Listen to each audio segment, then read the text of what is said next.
There's two things that happen. We know that this man was sent back. There's three different ways that you can receive your destiny.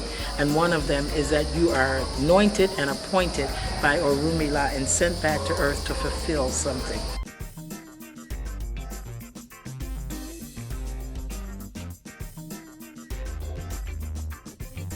He has built a city. He didn't just talk nationalism. The life and work of Oba Oseijeman Adefunmi I includes so many contributions to what has come to be called the African Cultural Restoration Movement that he is considered to be the father of that movement.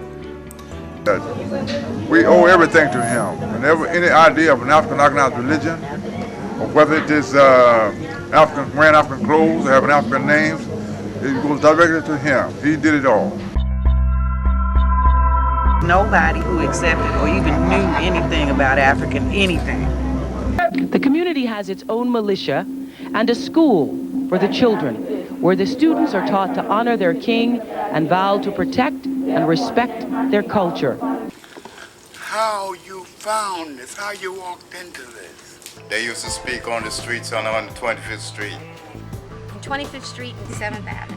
The change that he created in America in those 38 years. We were, I guess you'd say, a vanguard of the early culture movement. Matanzas, Cuba. Matanzas was one of the hot spots for the preservation of this particular Orisha system. You can't say enough about it. No matter, every time you do a bembe or some kind of stuff, you ought to give all praise to him, but you wouldn't be doing that if he hadn't come here with that. The Catholicism had superseded the African. African Americans never formalized a system, never formulated a system. To purge the African religion of any Christian influences. But we had to be African-based, more African-based than had been in a long time. Without him, we would not have African names. Without him, we would not have the Africans that come from continental Africa to come to the diaspora would not have the kind of reception that they have now. I would like to thank His Royal Highness. His Highness Adefunmi is king of probably the most unusual community in the United States. The reason people were afraid to come to the village was because of the rumors that was around the area. They was making it out like Jim Jones, really.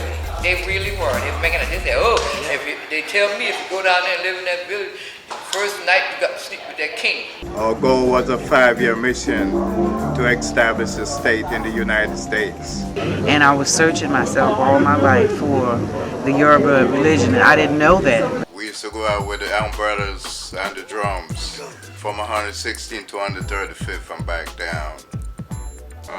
We've never looked back, but today in every city you go to, you'll find somebody talking about African spirituality.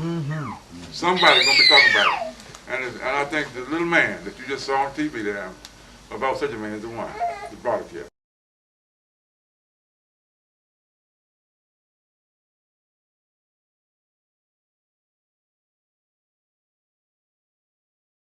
He was the king. Yes. He was the king of all of them. But he was good.